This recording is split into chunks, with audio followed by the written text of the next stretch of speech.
You want to support Roland Martin Unfiltered? Be sure to join our Bring the Funk fan club. Every dollar that you give to us supports our daily digital show. There's only one daily digital show out here that keeps it black and keep it real as Roland Martin Unfiltered. Support the Roland Martin Unfiltered daily digital show by going to RolandMartinUnfiltered.com. You can make this possible. Senator Cory Booker announced today that he is dropping out of the race for the 2020 Democratic presidential nomination. Here's his announcement video. I am literally here on this stage right now because 50 years ago, there was a lawyer on a couch who changed his life, changed his mind to get up and start representing families, one of them mine, who were discriminated against. Ours is the story of the faith we have had in one another.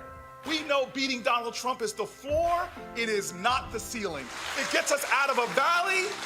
It does not get us to the mountaintop.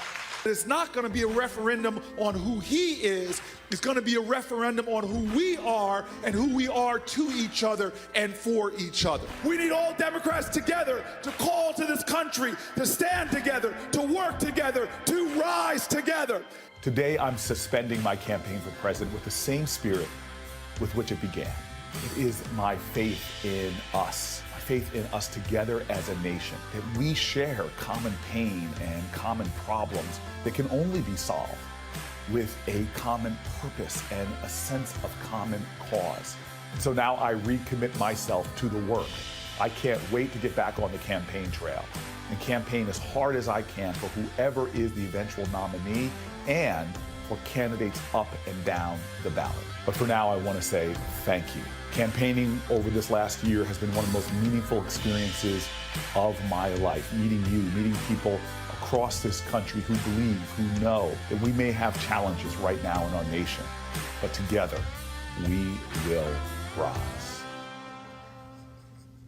Although I'm shocked that that could be a commercial for the actual campaign, it's interesting that Booker's withdrawal follows former Cabinet Secretary Julián Castro and leaves a less diverse field with Representative Tulsi Gabbard, entrepreneur Andrew Yang, and former Massachusetts Governor Deval Patrick as the only people of color candidates remaining in the race. Joining me now to talk about this is Derek Hawley, president of Reaching America, and political analyst Amisha Cross, political commentator and Democratic strategist, and civil rights attorney Robert Patilio. My goodness, I was shocked with the level of production. He had some money left over. Maybe that's what it was. I think the issue... His strongest fundraising was in the fourth quarter. Yeah, that's actually his strongest... but I think the issue is exactly that video is the reason that he's dropping out of the campaign. He never gave this race a raison d'etre. He never gave a Cassia Belli. He never gave a reason that he's running. And through the entire 30-second well-produced ad, I have no idea what he's running for. He never articulated to the American people what the issues are he's running for, besides, I hate Donald Trump. With Bernie Sanders, you know exactly what Bernie Sanders is running for. With Elizabeth Warren, with Joe Biden, you know what they are running for. But because he was never able to articulate the message, he was always kind of a squishy candidate. Wasn't he the feel-good candidate? He was trying to be a unity candidate. On Twitter candidate, and that's the problem. It seems like he's yelling at you, too. Bernie? Cory Booker, you don't think he just is Cory yelling? No, that's Bernie. Cory was trying to be... Bernie is scolding you all the damn time. Cory was trying to be the unity candidate. He was trying to bring the party together that has since had a lot of fragmentation. I think some of that is pushed by the AOC crowd and also Bernie and Warren. When we see, you know, the growth of the far left, he was trying to bring them together with the moderates to show that, hey, we need to do this and fight against the real detriment to America, which is Donald Trump. But you think he wasn't real. I think that was a part of the problem, too.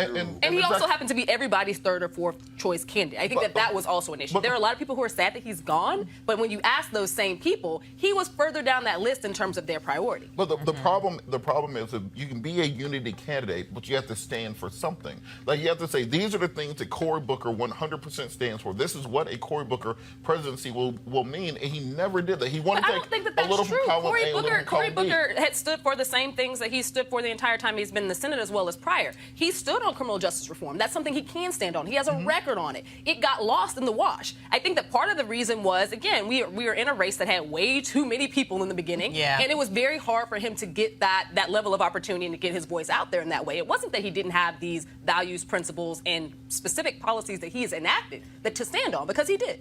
You know what's interesting? If I wonder if Barack Obama would have been in this race, would he have dropped off too?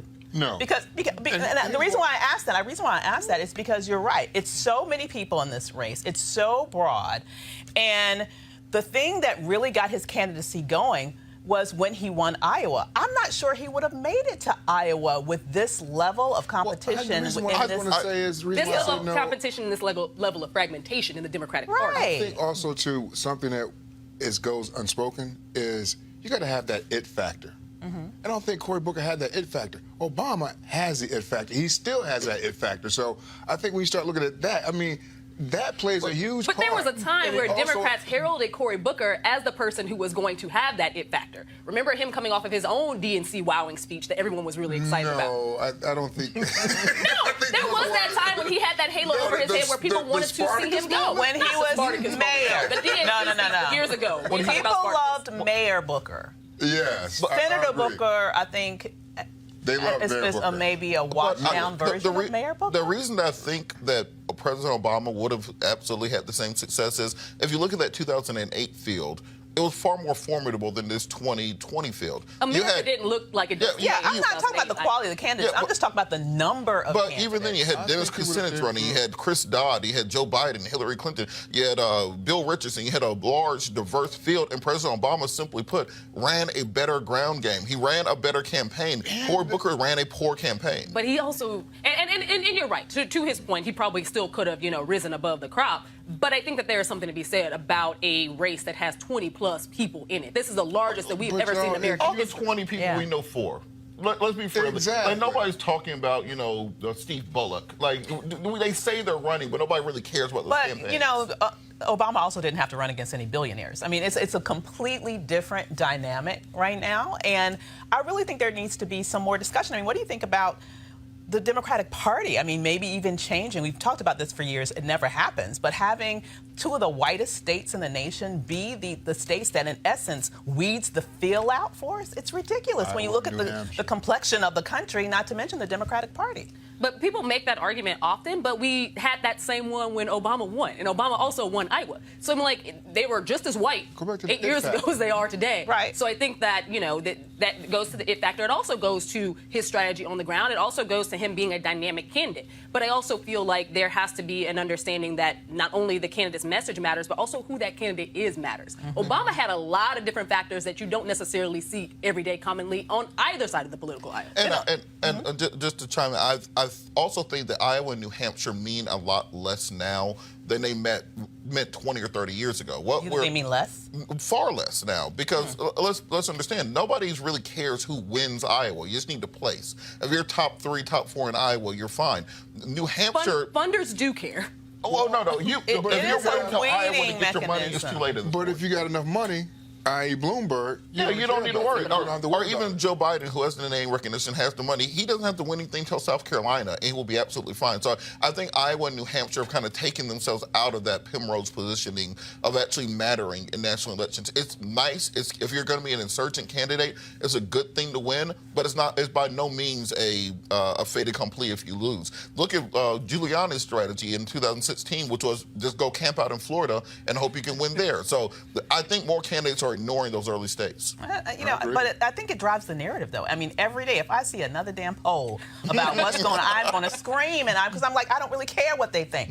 But, on the other side of the coin, if you're looking at a Cory Booker, if you're looking at what happened with Kamala, if you're looking at Deval, who unfortunately it looks like nobody's really talking about at all, the reality is that I think any other black candidate that comes behind Obama is going to have a much more difficult time, that's to say it, earning the trust of the black vote. I mean, and what are your thoughts about that? I think that's 100% factual. We've seen all of the postmortems, years after Obama, and there is a concerted amount of African Americans who aren't necessarily pleased with where America is today in retrospect. They don't think that we got as far as they would have hoped for. They don't think that the bill of goods that was sold during that campaign, they actually saw on the back end. And I think that with that being said, the belief that we're going to have a magical black candidate and he's going to change the structural racism across America, I don't think that that's there anymore. There was a point in time where representation was enough. We were all just happy to have a black face in the White House. I think now that that's happened, now we are looking more towards policy, more towards not just simply falling into the wash. And it's a little bit like the Bulls after Jordan retired. Nobody wants to be the person that follows Jordan. You don't want to be Eddie Curry. You don't want to be Tyson Chandler. You don't want to be Jalen Rose. But it's also a good thing, though, Robert, because it is set up a dichotomy that says that beyond representation not being the only thing that matters, that you have to continually push for policy change and advocate for things specific to. Well, I don't think black people voted for Trump, good Lord, for Obama because he was black. I mean, to me, that's kind of like how you reference that. I think that they set him up. What happened was the reason why he won after he won Iowa, then they saw that him as a realistic candidate that could actually win. And I think they did go with their heart, and they liked what he was saying. But I think that, ultimately, at first, the bottom line is black people are very pragmatic voters. We don't want to throw away our vote. Right. I think that has a lot to do with why Biden is doing so well, not because black people love him, but because they think that he probably has the best chance of winning. I walked through the snow to go to Obama headquarters on West Adams Street to do phone banking because he was black. Obama received so I don't know what delusion y'all are talking about. Well, you're right. I mean, it became a movement unto himself. But what I'm saying is that he did have to prove himself first that he was viable, because it's not like he's the first black candidate to ever run for president. So, it is. Most black people were in the Hillary camp before Iowa. Exactly, absolutely, well into the Hillary camp. And so I think what happened was, once they saw that he was viable, I think there was a head versus heart moment. Right. And once they saw that he was viable, people were like, okay, I can actually go with my heart as well as my head, because I think he now has a chance. And you're right, he became the movement. Yeah. He became the movement. You want to check out Roland Martin Unfiltered? YouTube.com/Roland S. Martin. And subscribe to our YouTube channel. There's only one daily digital show out here that keeps it black and keep it real. It's Roland Martin Unfiltered. See that name right there? Roland Martin Unfiltered. Like, share, and subscribe to our YouTube channel. That's youtube.com/Roland S. Martin. And don't forget to turn on your notifications so when we go live, you'll know it.